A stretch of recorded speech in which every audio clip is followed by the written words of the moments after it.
Okay, so today's the day when the inspection gets done, and this is some of the stuff that we're going to use. They're smoker pellets.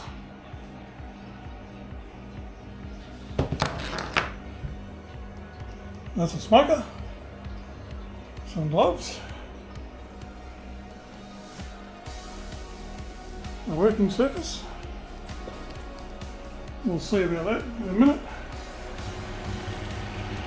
Over here we've got some beeswax. Oop. Don't fog up the camera. Okay. So we've got some beeswax melting down in there.